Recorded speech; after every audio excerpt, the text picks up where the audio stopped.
Hello, audience. Welcome to the 2020 series presented by the New York Film Academy. The 2020 series are conversations with creative visionaries about craft, creativity, and collaboration. So we're going to do 20 minutes of shop talk and then 20 minutes or so of answering questions from you guys, the global audience. This is your time. If you have some burning questions or things come up that we're speaking about that excite you, we'd love to hear from you. I am Liz Hinlein. I am the creative director at New York Film Academy, and I am so pleased to present an erudite, brilliant director and producing director, Norman Buckley. And Norman, we shall see you in a second. And there you are. Ta-da, look at that. How fancy.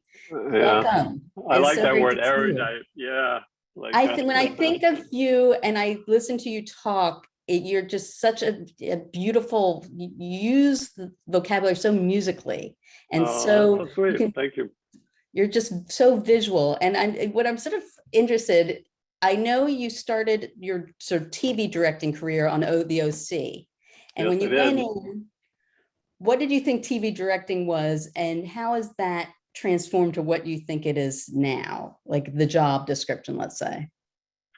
Well, I was an editor for many years, and I was editing in features to begin with, and I started editing pilots for a television series, and then I went from that into actually being an editor on a television series. So I think I had a pretty good idea of the fact that because I worked with so many different directors on the shows that I edited a show called Fast Lane, and then I went into the OC from that. And TV directing is very different from feature directing in the sense that TV directors are coming in as a hired gun, and they're working on shows that have been pre-established, unless you're directing the pilot, and then you're more involved in the creative vision of it. But I had a very clear idea of what the job was, having come from editing, and editing for some really wonderful directors who really mentored me and taught me a lot to prepare me for the first time that I directed. I think that over the years, I've probably come to realize that you're still within that able to bring your own vision and bring your own sense of meaning to the work. And I'm always looking for the opportunities within whatever the template that I'm walking into might be, to find those ways in which I can illuminate the values that are important to me.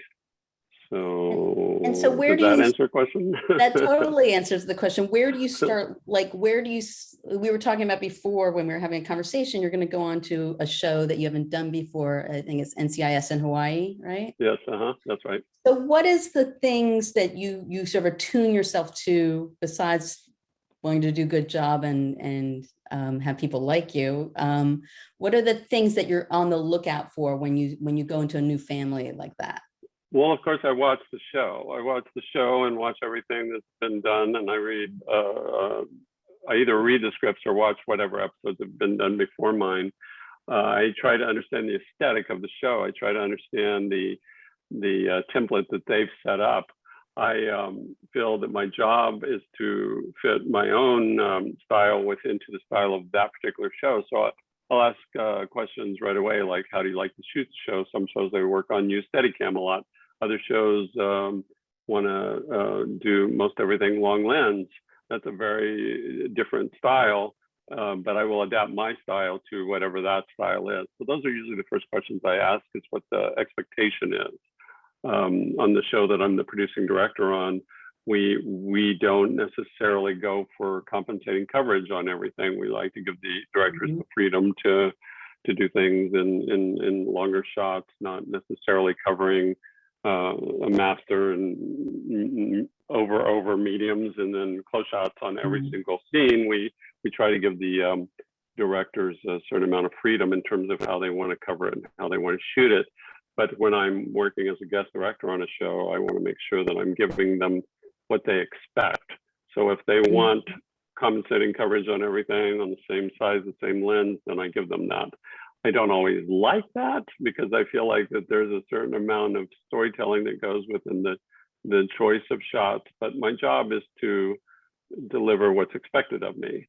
And I try to be very respectful of that. If there's a producing director on the show, which there is on many shows, I talk to him about what he thinks are the important elements, he or she, what they think are the important elements of style that they're looking for and how they like to cover certain scenes. I don't like getting into big close-up coverage on what is essentially exposition. I like to save my close shots for emotional moments. And not every show is like that. Some shows want big tight close-ups on everything, and if that's the drill, if that's what I'm expected to do, then I'll do that. It doesn't satisfy my my filmmaker sense quite as much to be delivering that, but you know, I'll do what's asked of me. So. And then, as part of the actors, how do you start that relationship with, say, some that you don't know or never met, and especially if you're a guest director, let's say? Well, the very first thing I do is try to understand how they like to be directed. And oftentimes I'll talk to, if I'm a visiting director on a show, I'll oftentimes talk to the ADs about the various actors and what their process is. I try to have a conversation with the actors before I actually am on the set directing them, and really have that conversation. How do you like to receive notes? How do you like to be talked to? How do you like to be walked through a scene? Do you like to talk about it, or do you just want to do it and kind of find your way with it? Every actor is different. And even on shows that I do over and over again, I'm very sensitive to the fact that certain actors want to discover it as they go along. Other actors want to talk about it a lot in rehearsal. Television shows are very much about time management. And so I don't like long rehearsals.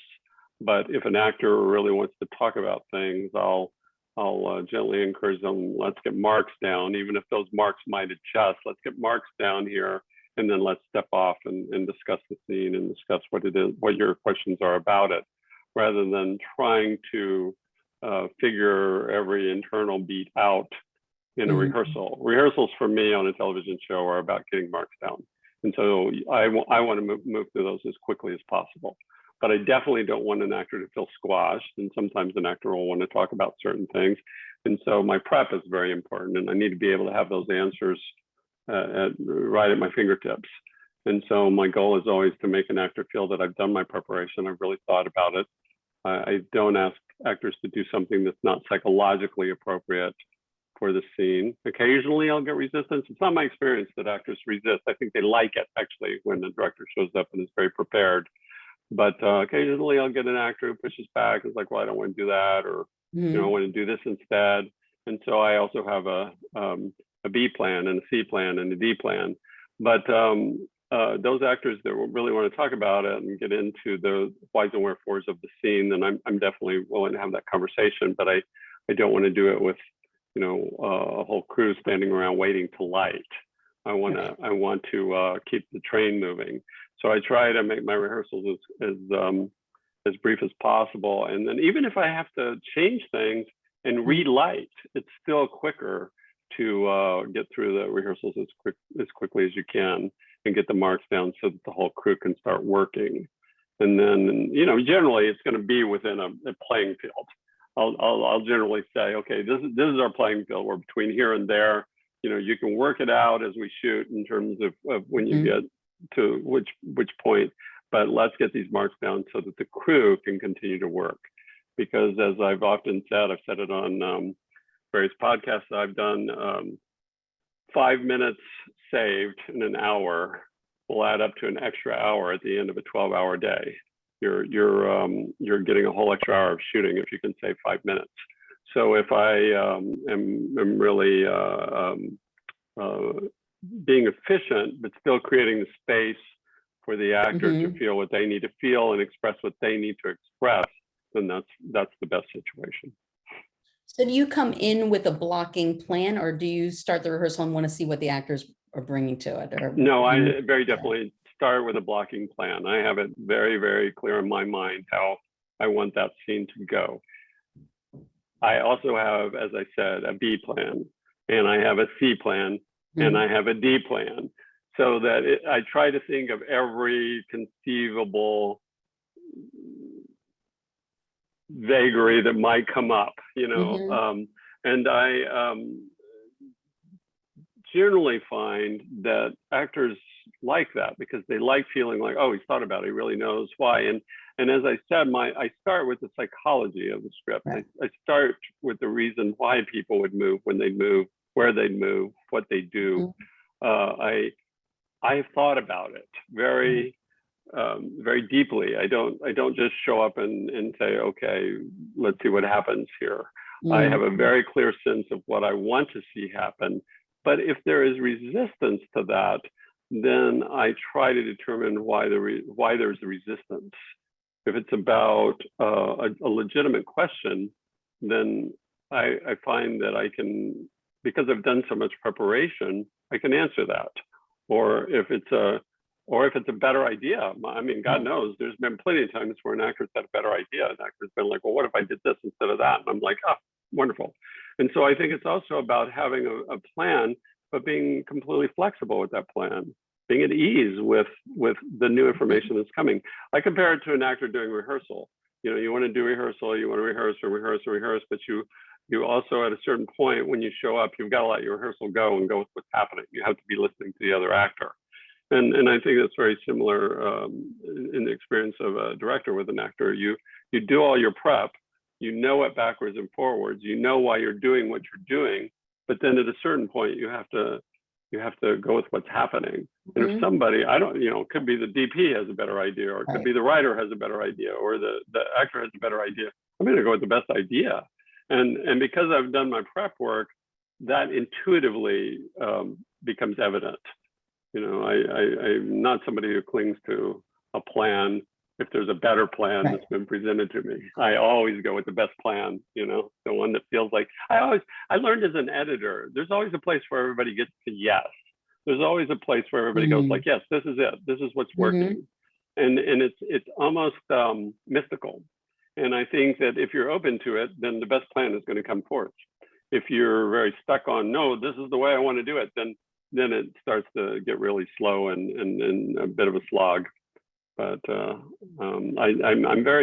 think that most actors will say too, that most actors that have worked with me find it very easy to be on set with me, even though I do have a plan and I would like for them to try that plan. But I'm the first one to say like, oh, nope, that's not working. Let's do something else. So talk to us about your prep, because, okay, you read the script and you're super thorough in your prep, and what is your next step? So you read the script. Now, what do you like to do first? Well, I like to read the script several times without any assumptions. I like to read the script, and then I like to read it again, and even a third or fourth time before I have any ideas about it at all. Just read it. Just let it wash across me. Let myself think about associations that I have to it. I think about just what various scenes remind me of, what images come forth as I'm reading it. Are they the same images that come forth the second time I read it? I just read it several times, and then I start to think in terms of if I were actually editing this, where do I want to be right now? What do I want to be seeing? How do I want to introduce this space? How do I want to build towards this emotional moment where this character has this realization? How do I want to make the audience identify with this character rather than that character? Those are just very, they're impressions in the beginning. They're not even clear thoughts. And so I spend the first couple of days of my prep. It's hard sometimes when people are asking for, is it going to be like this or is it going to be like that? And I'm like, I don't know yet. I gotta think about it. You know? You gotta get it under your skin because you're still an ephemeral.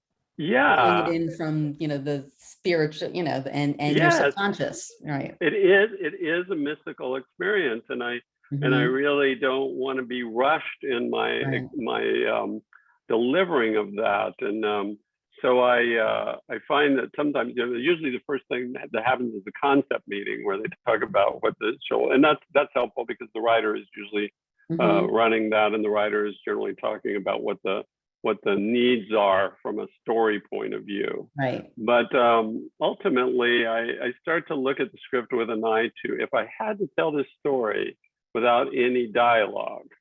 And I think that's a very useful thing to do when you're studying a film, is just turn down the sound and watch how a great director move people through the frame, because you won't necessarily get all the exposition or all of the plot, but you will get the emotional line of the story. You will understand, if a show is well directed, a TV show or a movie, if it's well directed, you will understand the emotional movement of things, even if you don't have any of the plot exposition.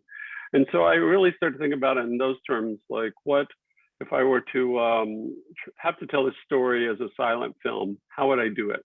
How would I position people in the frame so that you start to feel you're using the image itself, you're using the composition of the frame itself to help tell the story. And that to me is very useful, because I'll just break down scene by scene in terms of, okay, what's it about?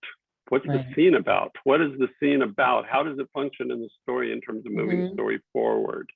And then I build on that from a place of then trying to create images that will make you feel that. So if, for instance, if it's somebody entering a party and they're nervous about what's about to happen, I will, and I've done this many times because I've shot many party scenes, I will follow the person into the party. I will follow them into the room, because I think that we all understand what that feels like, to walk into a room full of people and we don't know what's about to happen. And so I'll try to find visual analogs that will make me feel what the character is feeling. Or if it's a moment in a script where I feel like there needs to be a more objective view of things, then I will move it back and see it in somewhat of a more proscenium type situation. I'm just always asking myself at any given moment, whose point of view do I want to be in? Do I want to be in the God's eye point of view? Do I want to be in the point of view of this character? Do I want to be in the point of view of this character? And I try to build my shots based on that. And then I really get down to the mechanics of, okay, this is what the set is like. This is where the best lighting opportunities come from. You know, the mistake I see a lot of beginning directors make is I'll see them come up with a really beautiful master shot, and then they won't think about their coverage. And so they'll get a master shot that looks really great, but then all of a sudden their coverage is all into corners and flat walls. And I owe a DP I worked with, Buzz Feichens, taught me that on one of my really early episodes on the OC. I had this idea for a shot, and he said, "That was a great shot, Norman, but think about your coverage." And I was just like, "Oh, of course, you know, like the coverage is where your scene is going to live." And so while my master shot was beautifully composed, the coverage was into corners. And so that taught me, all right, well, you need to kind of really suss out the nature of the set in such a way that you're able to maximize what you're looking at, and making sure that you're able to light beautifully given the set. I see a lot of first-time directors make this mistake. They'll just get into a corner and that's where they live. You know? Well, also, what do you do with, this is just because you've done a lot of ensemble casts and then maybe a lot of younger casts that a little bit. So when they get blocked up into, you know, the group is talking, how do you look at freeing that up? Do you look at like energy lines or where? Yeah, I think in terms of, well, that's a good way to put it, energy lines. I certainly think, I've worked on a lot of shows, for instance, Pretty Little Liars, you know, was a show where, you know, I had many scenes with four women, sometimes five. And so I was always thinking in terms of, okay, what's the dynamic in the scene? Is it these two against these two? Is it these three against this one? I try to block in terms of trying to figure out what the power dynamics, if you will, within any given scene are. And so I will oftentimes have one person on one side, three on the other, or two against two, or one of the things I've talked about, I'm always aware of power dynamics in terms of male-female relationships. You know, I don't want to go too easily to this kind of classical over where the man is looking down at the woman. Right. You know, I frequently on Pretty Little Liars, I always had the women larger, higher in the frame. The men would be sitting, they would be above, so that that I was always subconsciously emphasizing the sense of the women's agency, as opposed to, you know, them being at the effect of this male energy bearing down on them. And I think that those are the kinds of things I think about as I'm reading. You know, as I said, as I'm reading the script, I'm asking myself, okay, what ideas are coming to me about what are the mechanics of the power dynamics in this scene? Who has the power? Who's telling the truth? Who's not telling the truth? Who's wanting to be closer to the other character? Who's wanting to pull away? All those things determine where I put somebody in blocking. So I'm always conscious of that. I'm always trying to think in terms of, sometimes I don't like shows where they ask for compensating coverage, because sometimes I think it's much more effective to be tighter on one character and looser on the other one, so that you're immediately putting the audience inside the psychology of the character who's in the tighter frame. You're basically putting them inside their head as opposed to the other character. I'll give you an example. I shot a scene on a show several years ago, and it was a scene, somebody's on the phone and she's leaning on a banister in the park, and there were various people around her though, and I shot everybody from inside the circle. And the producer at one point said, well, aren't you going to come up here and shoot over her shoulder down onto her? And I said, no, because the minute I do that, I'm shifting the point of view away from her. And I want to keep the point of view with this character alone. All these other characters don't matter.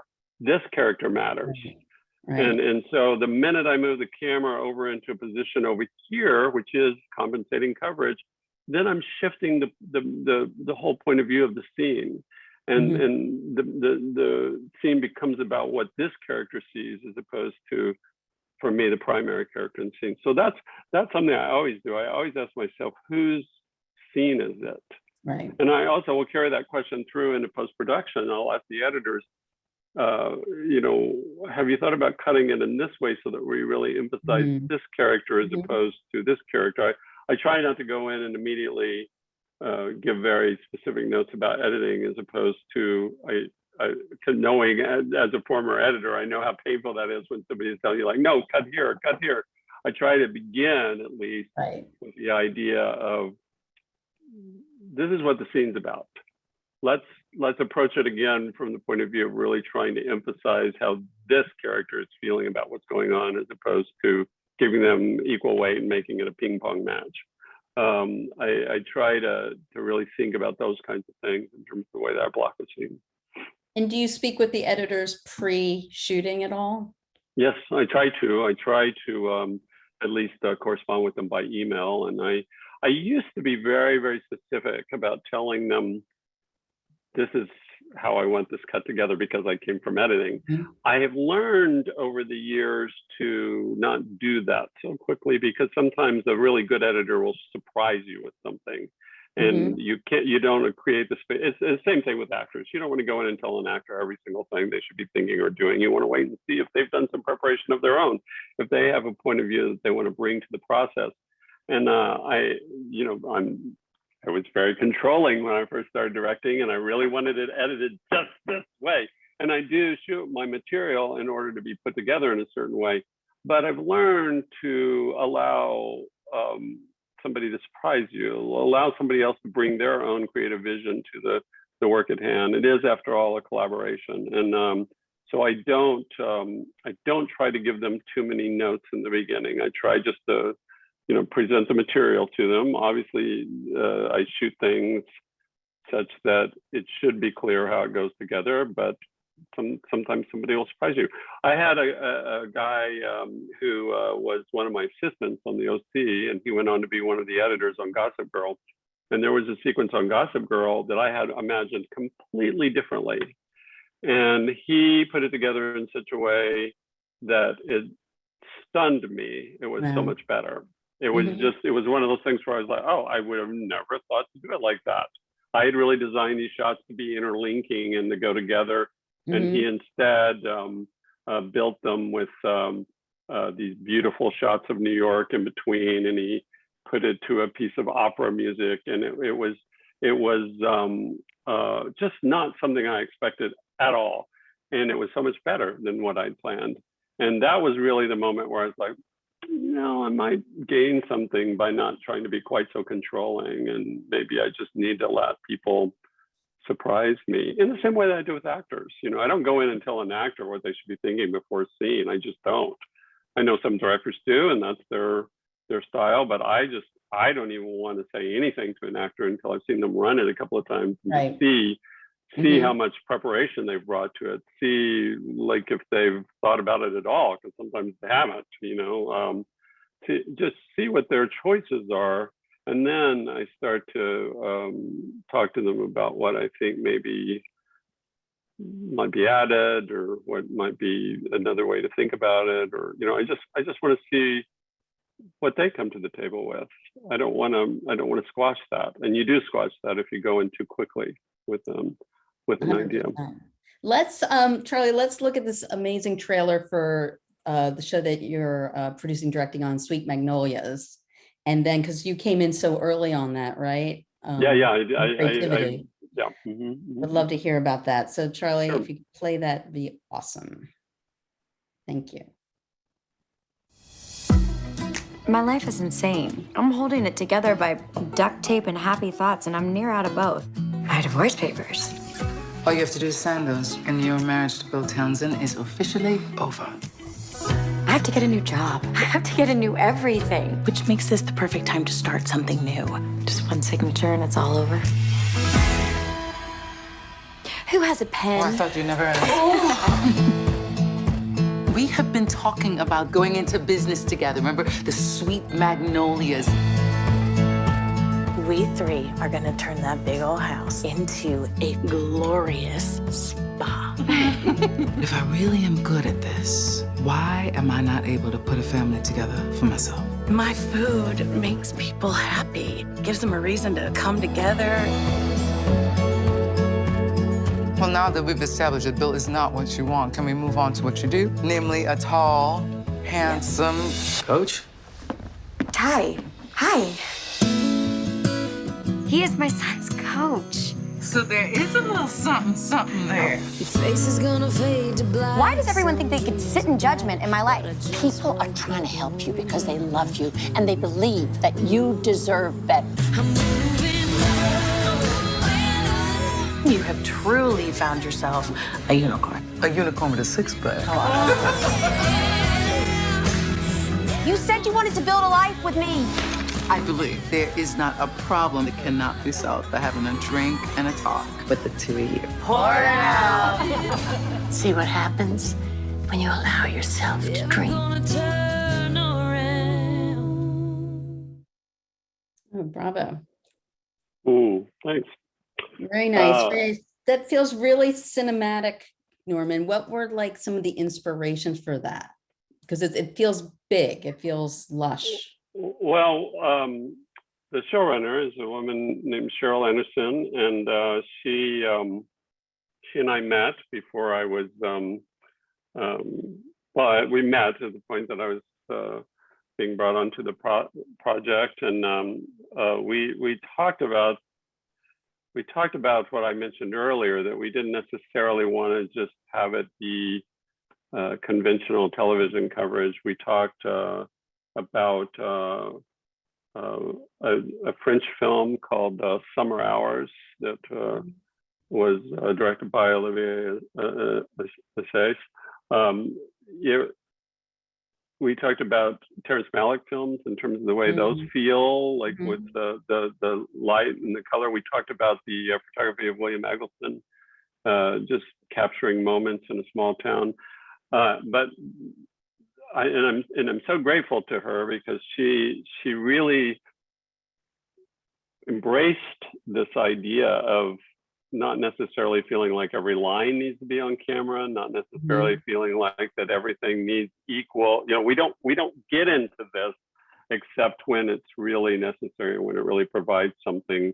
And consequently, I do feel like the show feels cinematic. And we talked a lot about the fact that each episode is kind of grounded by what they call margarita nights. These three women always get together and talk about their lives and have margaritas. And we said that we wanted the camera to be the fourth person at that table. We always went with that kind of idea that the camera itself would be a person in the scene, and we've maintained that. That was a trailer from our first season. Our second season is going to come out after the first of the year, and I'm very pleased about the fact that we've maintained that, and that I do feel the show has a very cinematic film, beautiful work by our director of photography, Brian Johnson, and to me, the show has a lot of meaning because I grew up in Texas. It's not exactly the South, but I grew up in that kind of environment, and I remember my mother and her friends sitting in the kitchen talking, and so it does harken back a lot to my own upbringing, and I'm very proud of the show. I'm very lucky to be a part of it. That's amazing. It looks beautiful. And just curious, so from the pilot where you set the look to, you know, the rest of the lots of the other episodes of them, the ones you directed, were there corners that had to be cut from sort of the, you know, I saw the pilot is gorgeous, but did you have to try to get that whole thing then into a smaller package? Well, it's tough. I mean, you know, again, you're working on a schedule, and so you have to decide, okay, I'm going to spend more time here and less time there. And, you know, we one of my favorite scenes in the pilot episode was three kids are walking through a graveyard, and I shot that in 15 minutes. I mean, we were losing the light, and literally I was just yelling at the kids, like, go over there and start to walk this way. And we had two cameras running. One was on long lens, and one was a little wider. And we shot it in 15 minutes. And it's one of my favorite sequences in the opening episode. Yeah, there's always corners you have to cut, and there's always things you have to do, and things you have to change, and things you have to rethink, and your day goes wrong, and so you're trying. Like there was a director that I worked with a lot. He had a saying, you know, Orson Welles in the morning and Roger Corman in the afternoon. You know? It's like you're trying to, you know, at lunch, you're trying to evaluate, okay, what do I have to do in my day, and what really needs to be taken care of. But that's one of the things I enjoy about the job. I enjoy the challenge of trying to work within the limitations you have, and again, trust the intuition that's happening in the moment. And you're a lot more at ease trusting the intuition if you have done your prep well. 100%. If you are prepped, and if you know like what this scene is about, and the important moment in this scene or that scene, and if you have really thought about how the whole thing should ultimately build, then when you're in those situations where there's a crisis, you can quickly regain your footing, because you know this is what's important. This is what's important. I need to focus on this moment here. And but yeah, there's I have many stories about the first season, about you know what. Yeah, and also the other thing is the thing that I really I said this to a filmmaker friend the other day. You're never going to get 100% of what you think you are. You know, you're lucky if you get 75%. If you get 60, that's pretty good. I like to make sure that the cutoff is 50%. If I'm below 50, then something's wrong in my planning, you know. Right. But I do think that there's just things you give up. There's things, you know, I'm not looking for perfection as much as I'm looking for making sure that I get the soul of whatever it is I'm working on. And I sometimes will have to sacrifice some of my technique and control issues to make sure that I'm staying focused on the soul of the piece. That's great. We have a really good question here from Phil Kaufman. I just want to jump to that. He's part of is this Phil Kaufman that I know? I don't know. Do I He's know the him? acting department faculty. Oh, I'm not sure. I know a Phil Kaufman. I don't know if it's Okay. So somebody I he know, would but love some advice for their actors who are likely to start their professional careers doing episodic TV as a one-day guest actor. How should they prepare and think about stepping onto a show as a guest? well, I think it's very important to know your lines. And I think that the biggest problem that I have with a lot of actors just generally is that they'll be rubbery with their lines. And I would only ask actors to just know their lines word perfect, have a strong sense of the choice you want to make, but then again, let that go and just be there listening and responding to the other actors. I know that oftentimes a lot of day players are very nervous because they're coming into, and I certainly understand that because I, have anxiety issues of my own. And I do understand what it feels like to be suddenly overwhelmed with anxiety, but the quickest way to get beyond anxiety, and I've had this happen with actors on the set and where I can actually talk to them about focus on the other person, focus on the person you're in the scene with, listen to them and respond. If you've done your prep, if you've learned your lines and if you've made your choices ahead of time, then it should be a situation where again, you can let go and trust the intuition that's happening in that moment.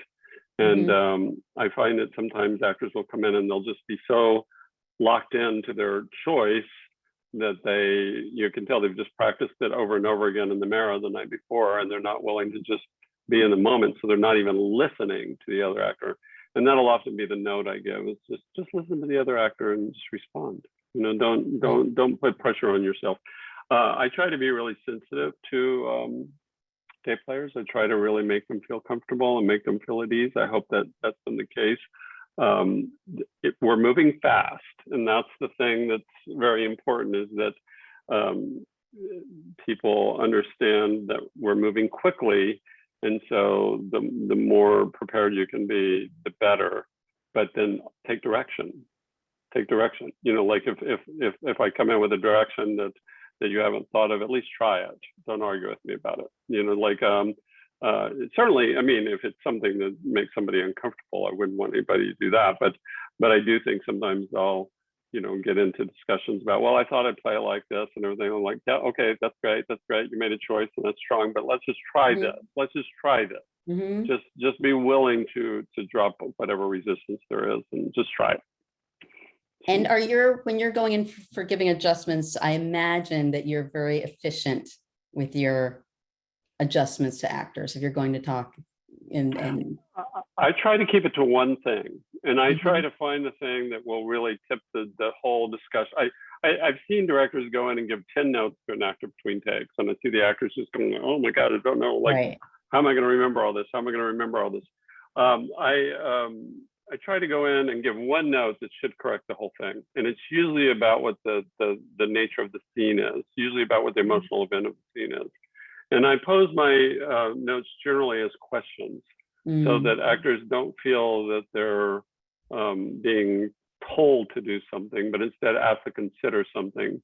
So I tend to go in and I'll say, I wonder if it's possible that your point of view is this as opposed to that. Right. And generally, if you again, if you've done your prep such that you know what that scene is about, you should be able to give that note in, and it will naturally correct everything else.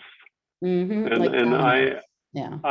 really have found that the less notes you give, the more powerful the scene will be. If you empower the actor to figure out the rest of it themselves.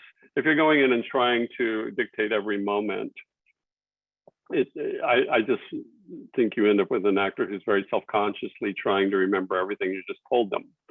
If you go in, one of the notes I give a lot is I'll notice that a lot of times actors will just get locked on to the other person and they'll look at them like this the entire time. And that's not the way we talk. We look away, we think about something, we go internal, we go external.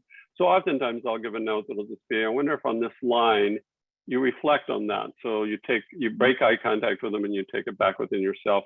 And that will be all it needs to just make everything else flow. You know, it's almost like you've given them the permission to not look at that other person the entire time.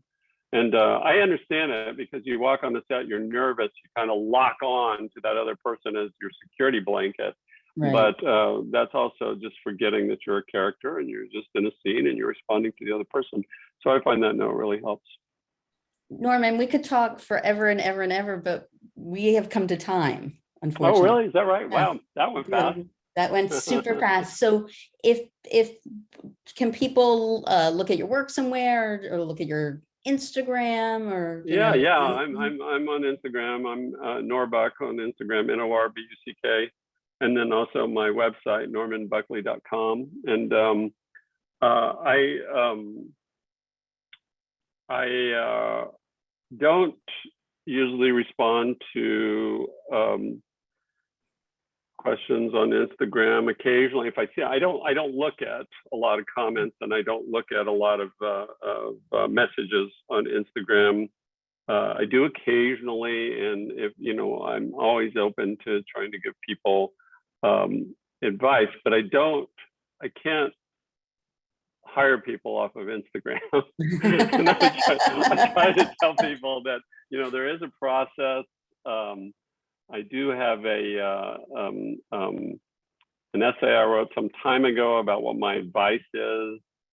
Just generally, it's on my website, normanbuckley.com. My advice generally is to understand the process and move through the process in a respectful way. And the best way to work in this business is to build networks of people who can introduce you to other people, who can introduce you to other people. Yeah, I'm always open to trying to be encouraging and supportive of people if I'm able. So, Awesome. I'm also Norbuck on Twitter. So it's Norbuck on Twitter and Instagram. Brilliant. And then we got it in the chat, so people can get it off of there. Okay. Thank you, Charlie, for doing that. So thank you, Norman. This was amazing. Oh, yeah. It's always Brilliant. great to see you, Liz. Thanks so much for asking me to be a part. Brilliant. And thank you. And thank you, New York Film Academy, for a really great show. And see you guys later. Okay, bye. Okay, bye.